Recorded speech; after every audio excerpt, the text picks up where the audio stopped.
On Friday, Bronny got into the open court and threw down an East Bay funk dunk.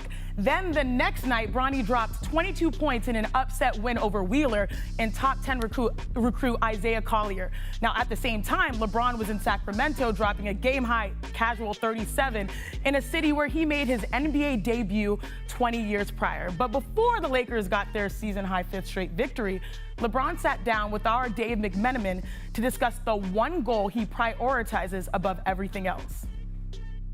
What do you need to do in your career before you can hang it up? I need to be on the floor with my boy. I got to be on the floor with Bronny, but I would love to do the whole King Griffey Sr. Jr. thing. That would be ideal for sure. Being with him, spending a full year with him in the same uniform, that would be the icing on the cake. So impressive. Back with Ramona, Matt, and Big Perk. Ramona, LeBron is clear that he wants to play with his son, who is still 2 years away from being draft eligible. So how is LeBron going to be able to make his dream, their dream, a reality? Well, I mean, what I think is most important and most impressive about where LeBron is in his career and as he approaches Kareem's record is just the longevity. I mean, he said this in the interview with Dave, which you should all watch. It's a very good interview. It's not, he didn't even think of himself as a scorer. I mean, and there's other people that you think of as prolific scorers, but yet LeBron will hold the all-time record one day. This is a record about longevity. And that is what LeBron has in this game that I don't think anybody can match in terms of how good he is at the age of 38. Right. I mean, he's out there with his son, and this idea that he could play with him in 2 years, when he first said it, we all were like, oh, that's a ways away. How good are you going to be when you're 40, 41 years old?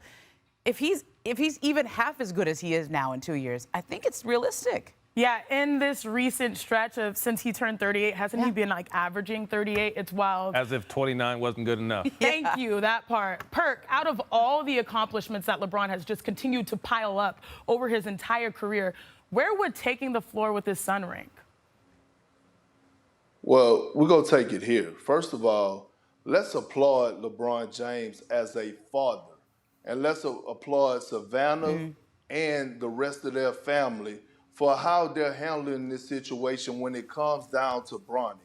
Because people don't realize, and Matt, you know this, and we're not on the level of a LeBron James, but all of our kids play AAU basketball. And I didn't went to your games, and I didn't witness your children play, and I didn't witness grown people shoot and say crazy things at them from the sideline. The pressure that comes with being an NBA player's son on the floor, people couldn't even imagine. And we're talking about LeBron James and Bronny being on ESPN, packing out games, because just as many fans are coming to watch him play, you have the haters that are coming to watch him fail. And so just watching them right now and watching how he's conducting themselves and how LeBron is handling this whole situation, it is a beautiful thing to see. Forget the basketball part of it. I'm looking at it as a father aspect. He has done a hell of a job of raising those boys. Bronny he's mentally tough, he's ready, and I just wanted to give that appreciation not only to LeBron James, but Savannah as well. Yeah, absolutely. And, I mean, obviously, you're 20, he's 38.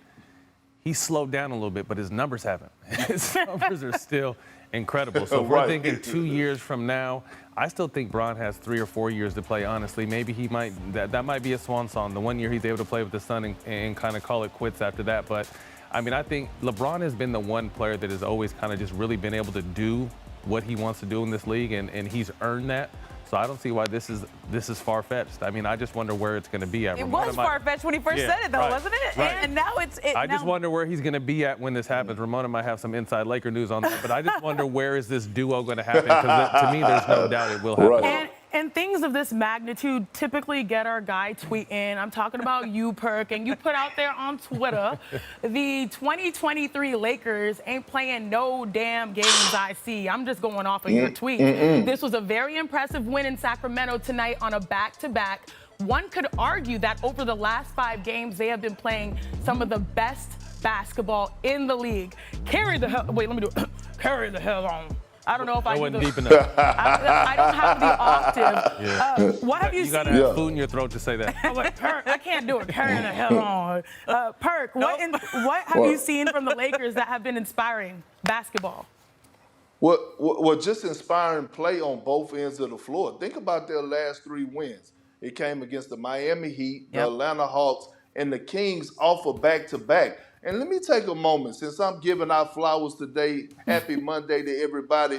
Let me take a moment to applaud and appreciate Thomas Bryant. Yes, Because thank you. when Anthony Davis Thank you. went out, people was wondering, hey, what was going to happen? All of a sudden, it was a blessing in disguise because now Darvin Ham and the Lakers are able to see what they have in this young man. And I'm not talking about 10 and 10. I'm talking about 29 and 14, 19 and 13, affecting the game with his tenacity, his energy level, things to that nature. And now you look up, they're right there knocking at the door of the play-in tournament. And this team is playing well. Russell Westbrook is playing well. Dennis Schroeder is balling out of control. If they could get a little bit of something out of Patrick Beverly, it could take them over the top. But look, the Lakers, Darvin Ham, them in 2023, yeah, they got it on their mind. They want all the smoke. Yeah, I love the shout out to Thomas Bryant. I mean, I watched that I was working that Laker game, and obviously Bron's numbers were amazing, but Bryant is the one that came through for that team. Obviously Russ played well, Schroeder played well, but I think it's the others that has continued to help this team. And you know what Bron is going to give you, and he's incredible.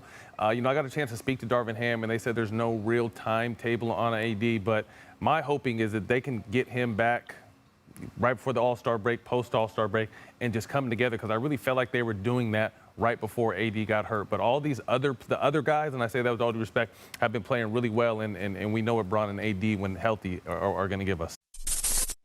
Thanks for watching ESPN on YouTube. For live streaming, sports, and premium content, subscribe to ESPN+.